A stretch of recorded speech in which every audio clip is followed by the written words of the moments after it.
Welcome back to another episode of Two Types of People. I'm Pat Sitkins, your host and the author of the upcoming book.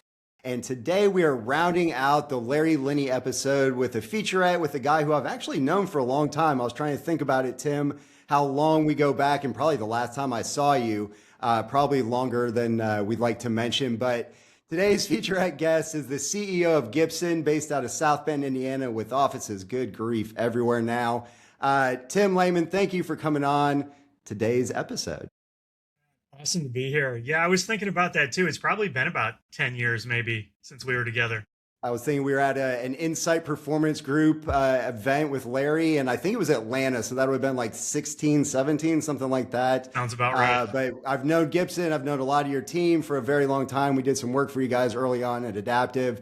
And so just everything that's going on, Tim, I want to start with, I guess the explosive growth is probably a good way to say it at Gibson. I mean, it seems like every time I check in on you guys, there's a new location, some big program, something happening. So why don't you go ahead and give the audience just a little bit about yourself, as well as Gibson and what you guys are doing up there.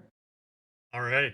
Well, Pat, I appreciate you having me on. I'm excited for the book to come out too. I think it's going to be awesome. So we're in the insurance brokerage space. We do commercial insurance, health benefits, and personal auto and homeowners for the affluent, high net worth space. I put this on my LinkedIn profile as my title. It just kind of became who I am, but a bubble yum hustler turned CEO. But I think I've been a sales jockey since the day I was born. You know, my mom always tells me I'd go up in church and introduce my older brother to everybody else, and started selling bubble yum and recess in fifth and sixth grade, and realized I could make some money doing that. And I think it just kind of been coin operated my whole life that way. But one of the things I've realized over the years, being in a leadership role, some of my friends came up through operations or they were in finance, and I admire them and jealous of some of their knowledge and skills. But I love coming up through the sales chain as well, because I learned how to communicate and authentically love talking to people and working with people. And I think in this modern era we're in, when maybe we question whether anything's even real anymore with AI and so on.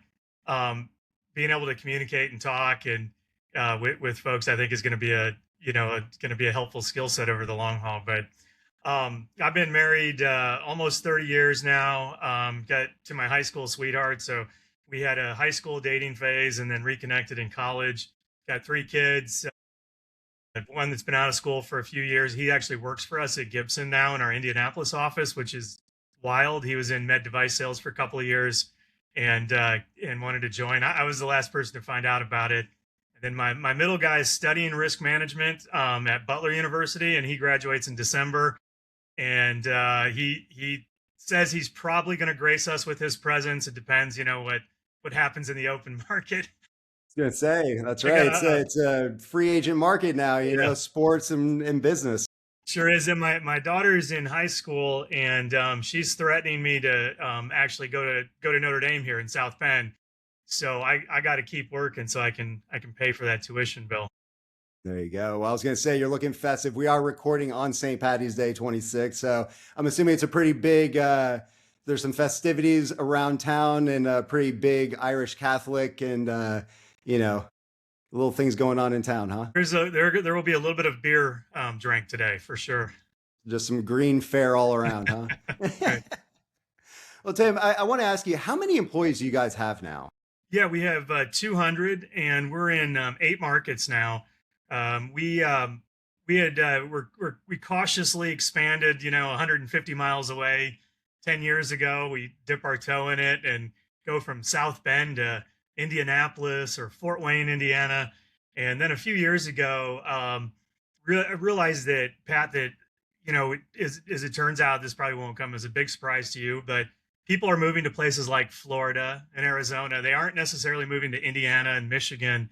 And we just felt like we needed to be in some of these other markets. I mean, love that we're here. We have such great people. We've got kind of that Midwestern work ethic just built into our fabric. But I ended up doing what I've often done when I've been kind of at a place where I've been stuck. And that's to go to a mutual friend of ours, Larry Linney. And Larry's been such an amazing collaborator. I think sometimes I frustrate him because I don't always take everything exactly how he says it or whatever he says to do, but I always listen to what he has. And I've had two or three times in my career here where I've just been, I can't figure out what's next. And this last time I went to see him in 2021 and flew out to Colorado, was barely there for 36 hours. I joke around and say we went up into the mountains and smoked peyote. I think that's what you do with peyote. I don't even know, Have a but spiritual experience. that's Yeah, I right. got you. We were just in his office. It wasn't that exciting, but pounded it out. And on the way back to him driving me to the Denver airport, it just like it clicked. It's like you guys have figured out how to expand with these de novo startup offices, and most people can't. And I think that's your thing. And we took off from there. We opened up a couple of offices in Arizona and made an acquisition in Salt Lake. And so yeah, we're out in the Mountain West now, and it's a lot of fun. And Pat, I'm actually spending most of my time out west. Don't tell my team. They kind of feel sorry for me that I'm traveling a lot and think it's really horrible. And I try to let them believe that that's the case, but I love it. It's fun. It's new. It's high growth kind of stuff, which fits. And we've got a great leadership team here that's frankly it's running the show day to day. So I kind of see myself as the mascot these days. I don't know. I was going to say, if anyone's watching along, if you're not just on the audio, if you're watching this clip, I don't know if Tim's tan is really going to keep that incognito, because pretty sure Fort Wayne, Indiana is not getting tons of sun during the winter. Not So right I now. don't know how good you're doing at hiding, but either way, Tim, I want to ask you one question before we get into the meat and potatoes of this thing. There is a lot of information out there right now, especially on the social media networks and things like YouTube, where entrepreneurship is very much glamorized, right? You can run your own show and be with your kids all the time and have a Lambo and a jet and all that stuff. And so, as the CEO, a true CEO that oversees a couple hundred people, that's been doing this as long as you have, that has had the growth, expansion, success that you have, what is the hardest thing about being a CEO that people don't talk about? People don't talk about. Um, I've seen this a little bit and so on, but there are some I think some lonely moments. And I've also heard some leadership gurus say if you're lonely, that's your own fault and you're terrible or something like that. But I don't think I'm terrible. I think there's some lonely moments where you feel the weight, or at least I did, the weight of so many families depending on you to make good decisions for everyone. And so you're balancing like the investors. I've been an owner in our own company, and we had a lot of direct shareholder owners, and had about that was about two-thirds of our company ownership. About one-third was a little over one-third was our ESOP. So we had gifted ownership to all of our employees. And when you do things like that, it's not just me and one other person, and if it doesn't go well, it's like, oh well, we'll try again next week and we'll figure something out. There's a lot of people just that have decided that they trust you and that they just know it's going to be okay because you're there at the helm. That's a lot of weight on that. And when I say you feel lonely, I mean I feel like I've had just some awesome partners here and leadership team to carry that burden. But I'm not sure anybody really feels that the complete weight and the gravity of all that unless you're the one at the helm. Always took it very seriously. I had some great CEOs that I worked for, and I know they did as well. And it kind of it just influenced me. I guess I didn't know any other way to do it. And yeah, and so one of the things though, Pat, that's helped with that over the years, I'm such a fan of getting into a good peer group. For me, it's been YPO. I just had a forum meeting yesterday. My current forum, we've been together about 10 years, and just to have a safe place to go with 6, 7 other people who are dealing with all the same stuff. And we talk about family stuff oftentimes as much as business. And because the stakes are just always higher. If one of my kids does something, it's magnified. My dog bites somebody, it's different. And balancing these things and keeping the family and your spouse and that relationship in place and all this stuff. So it wears. It's like it takes an emotional toll, I think, on people over time.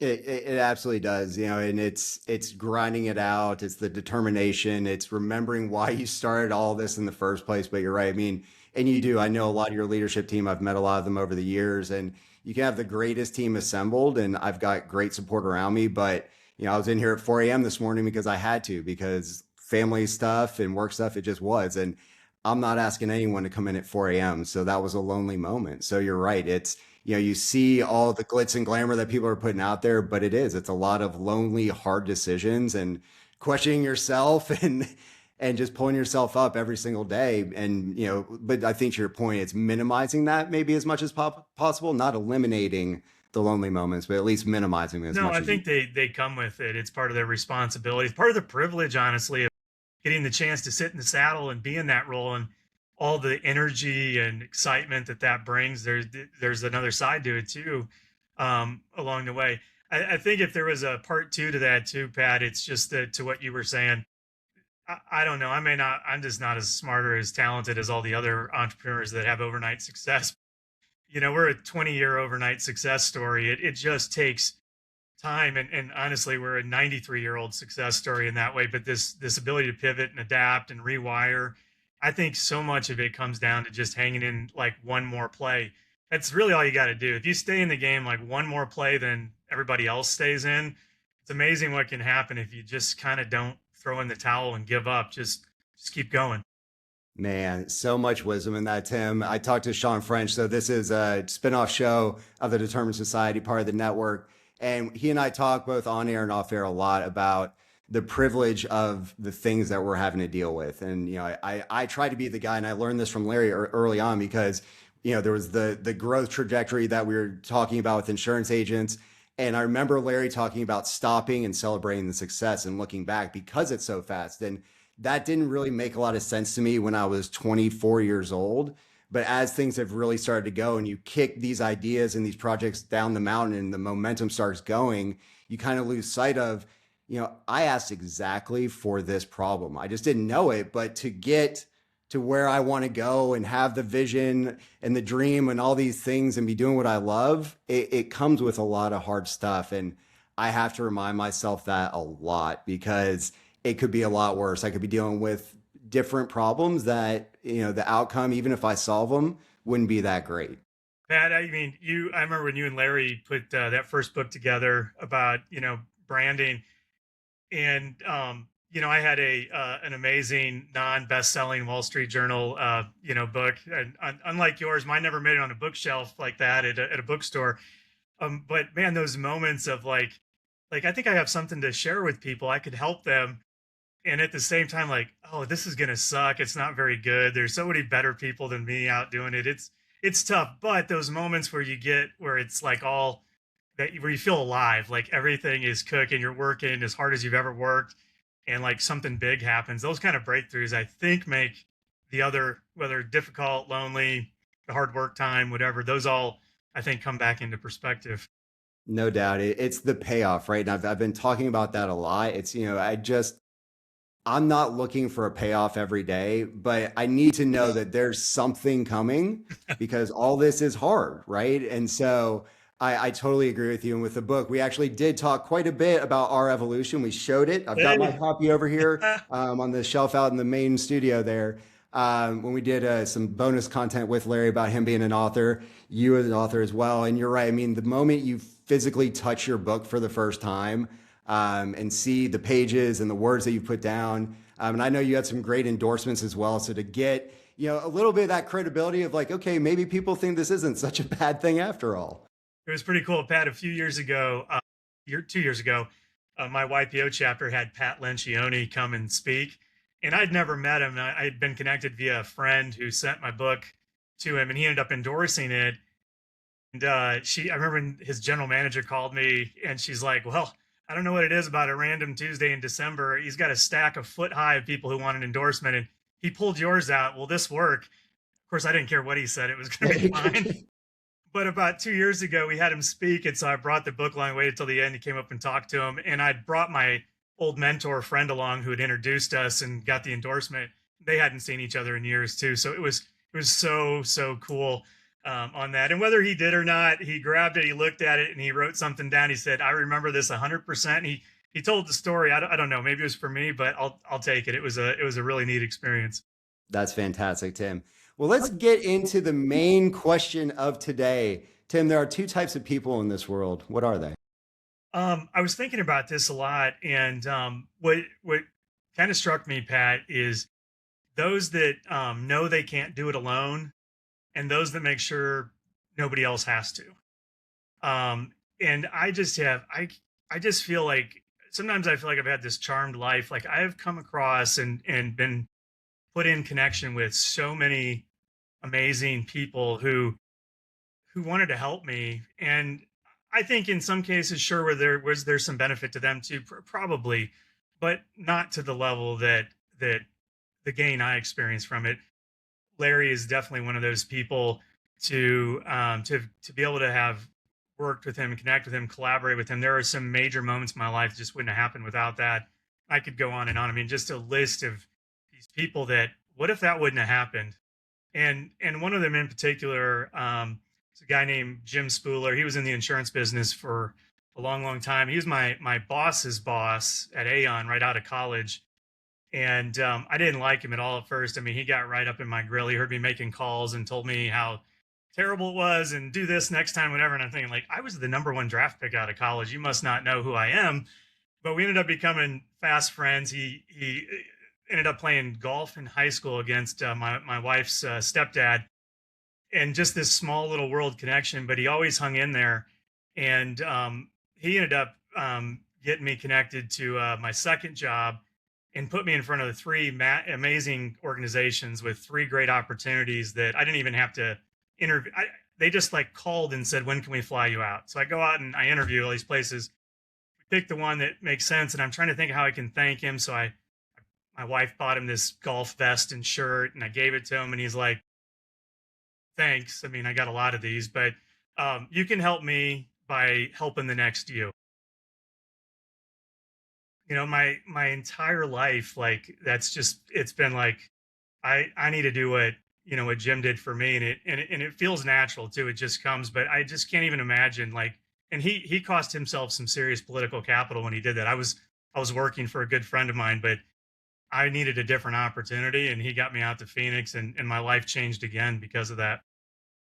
That's incredible. What a great answer. And that's why I love this project, Tim. Over 4 years almost now, I've yet to have the same answer. And so I've lost count, but we're probably at about 75 different interviews.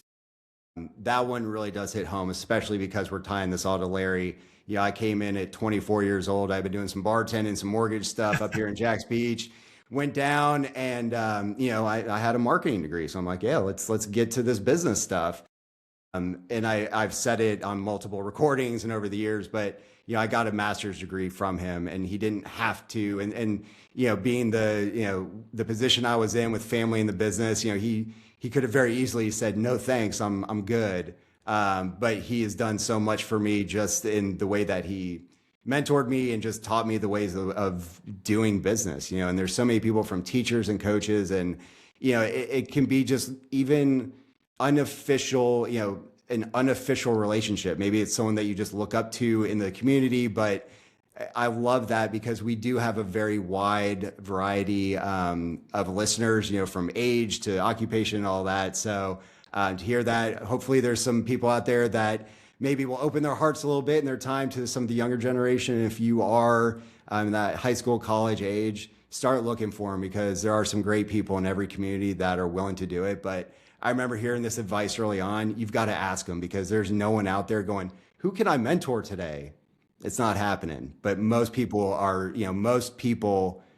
in great leadership positions have that heart and have that desire to help the next generation. Yeah, I talk with college students a lot about that. We recruit a lot right out of school. Talk to my kids about that. And one of the things that I'm like, there is an art to being a good mentee also. Like there are way more people who want to mentor. They just don't know how to connect to you, but they're dying to actually help people. They actually are. They just aren't, like you said, they're not out broadcasting. They don't have a sign out. I'm looking for a mentee. But when you get that chance, don't screw it up. I was just talking with one of my sons about this the other day. That first boss out of college, whose name was John Boss. It's kind of funny, but he lived about 30 minutes north of where I lived. And a lot of our business was about 45 minutes south of where I lived. But when we would ride, I'd do ride-alongs. I wanted to just be with him, and I also wanted that time in the car to talk to him. And I drove the 30 minutes north up to his house versus meeting him somewhere else to connect, so that I could get like an hour and a half in the car with him and not just 45 minutes or 15 minutes or something like that. I actually went way out of my way. I just wanted more time. And so I think there's some of those little things, though, that when you do find yourself in that situation, make sure you do your part as the mentee and you get so much more out of it. And to this day, I still end up writing a note or a card or a letter to 6, 7, 8 people along the way, and just telling them what I'm up to, and trying to, oftentimes I try to like actually pull back to a specific moment from 10 years ago or 20 years ago that, like, hey, I learned this from you, and this is like, it's still going on. I'm now doing it with other people on that. And so people miss on that part as well, being a good mentee. That's fantastic. All right. So, Tim, I've got 2 questions to wrap this up for you. Again, thank you for coming on. It's been great seeing you. Like I said, this is a show that is part of the Determined Society Podcast Network, one of the top podcasts in the country still. And so I always like to bring it home, number one, with determination. So, Tim, you actually talked a little bit about this earlier, which I thought was great, and you can bring it back if you want. But in your opinion, what is your definition of determination? You know, I'm love this phrase nowadays. Like, I've been saying this a lot this last year. Take agency. And yeah, I'm in the insurance agency business, but take ownership of your situation. Nobody cares. Nobody cares. Nobody cares about you, good and bad. Nobody's actually worrying about you or worrying that, Pat, that you're writing a book. They don't care. So they're not thinking about you as much as you are. And likewise, they also are not thinking about you and what they could do to help you. So it's kind of up to you. You got to take it in your own hands and own it. And if you want something, I don't think there's really anything that can stand in the way of somebody going and out and getting it. So to me, I think it's like what we talked about earlier, of just hang in the game, no matter how hard it gets or how bad it gets. It's the one thing that's kind of within you to control, is you get to decide when you stop. And if you take agency for that, you own it going forward, and you just don't stop. You know, it's not the most glamorous way of winning the entrepreneurial game, but through attrition, if you're still there, you're still there. You're in the game.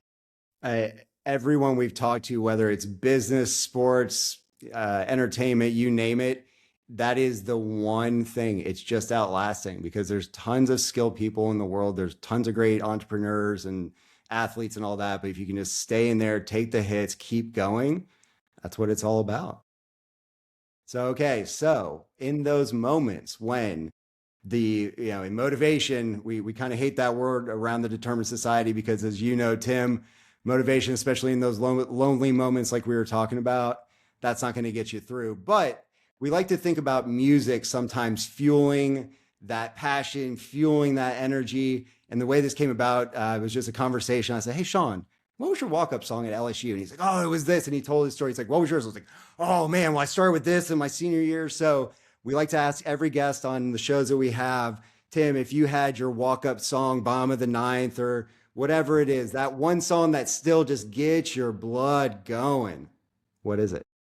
I love that you asked that about your show. I love music. And I also love that you baseball guys have, that it's really your label. It's the walk-up song, right?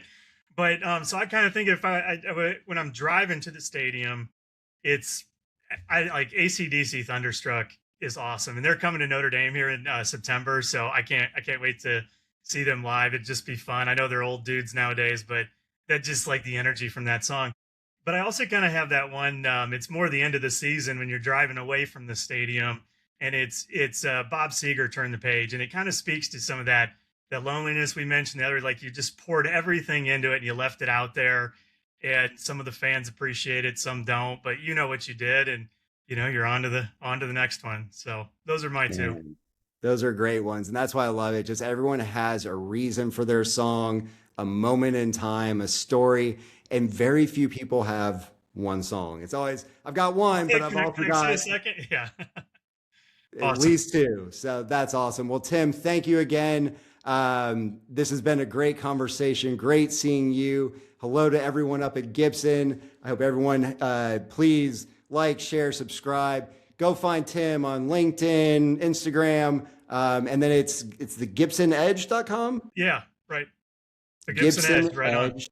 And I need to come down and see you in Jacksonville sometime. We're right here in the heart of Jax Beach. We're actually moving, if you somehow can believe that, two blocks closer to the ocean. So we're going to be right at the pier, starting in a couple months. Open invitation. We got, Sawgrass is right down here, TPC. So this is your playground, buddy. Perfect, man. I'll see you. All right. Thanks, Tim.